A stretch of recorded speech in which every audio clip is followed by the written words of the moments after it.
Lorsqu'elles ont appris pendant leur grossesse que leur enfant était porteur de la trisomie 21, ces jeunes mamans ont été confrontées au choix de l'avortement. Elles se sont informées sur ce syndrome, notamment auprès de l'association du groupe pour l'étude de l'insertion sociale des porteurs de trisomie 21, le GEST. Ensuite, elles ont fait leur choix. Moi, je suis entrée en relation avec l'association pendant ma grossesse. Donc, à ma première échographie, il y a eu un dépistage, un doute sur la trisomie 21. Donc, on a fait une amyosynthèse et au moment de la confirmation du diagnostic, c'est l'hôpital qui m'a orientée vers l'association. Et j'avais une décision à prendre, soit garder mon enfant, soit avorter. Et c'est à ce moment-là que je me suis rapprochée de l'association. On m'a proposé la myosynthèse, je l'ai faite.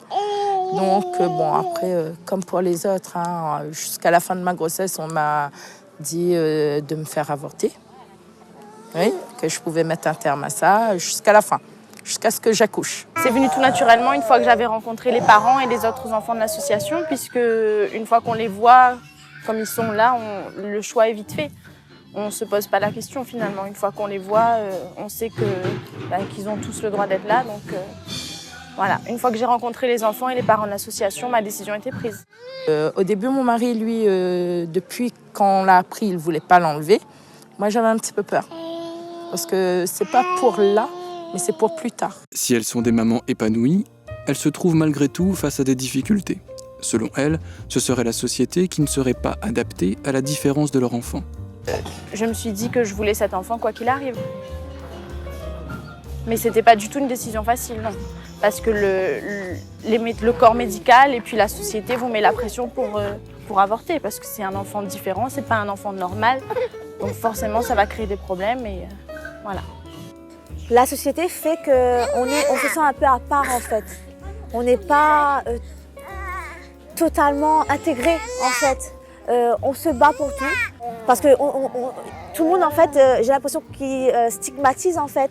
C'est un enfant trisomique, donc en fait, il faut qu'il aille là. Ou il ne peut pas faire ça. Moi personnellement, je ne limite pas Lucas. Il fera ce qu'il aura envie.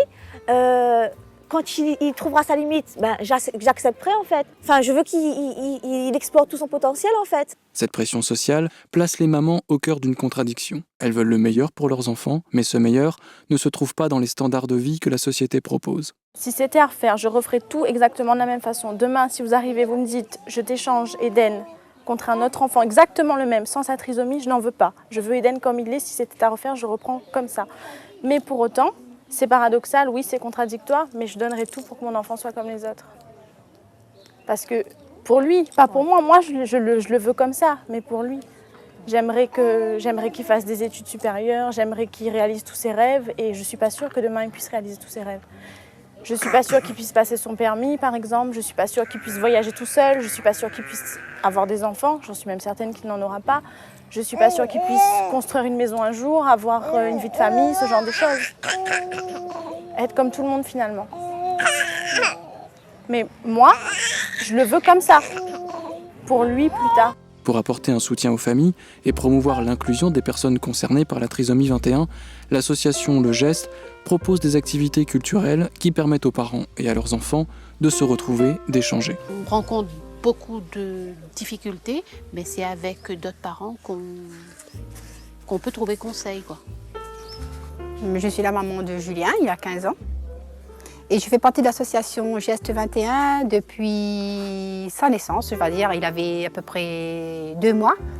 À la naissance, j'avais demandé au pédiatre de rencontrer d'autres personnes parce que moi, je ne voulais pas rester toute seule, je voulais rencontrer d'autres parents. Et on m'a orientée vers le Geste. Et c'est ma deuxième famille maintenant. Pratiquer ces activités artistiques, c'est aussi un moyen pour les porteurs de trisomie 21 de s'exprimer et dire qu'ils existent. En fait, l'objectif, c'est de faire changer le regard des gens ordinaires sur les gens du handicap. Auparavant, ils étaient un peu mis à l'écart, ce qui est vrai. Bon, c'est vrai que ça a beaucoup évolué ces 20 dernières années, avec notamment la loi sur le handicap de 2005, qui prend de l'inclusion. Donc, la société devient de plus en plus inclusive, mais il y a encore beaucoup à faire. Et surtout, eux, quand ils font du théâtre, mais ils ont besoin non pas d'être vus, mais de se montrer, pour dire qu'on existe. Et regardez, nous, on est là. Nous aussi, on existe.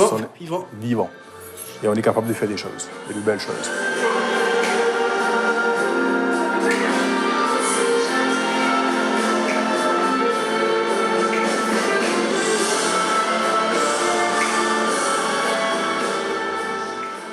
J'aime bien la danse. Pourquoi ? Pourquoi j'aime bien la danse parce que j'aime bien un truc de bougie, tout ça. Ça te plaît? Ouais. C'est quoi qui te plaît dedans? On danse quand des ailes, l'amour, une joie, un plaisir, un bonheur. Déjà, le théâtre, ça me plaît bien. C'est pour exprimer les choses. C'est pour surmonter le handicap.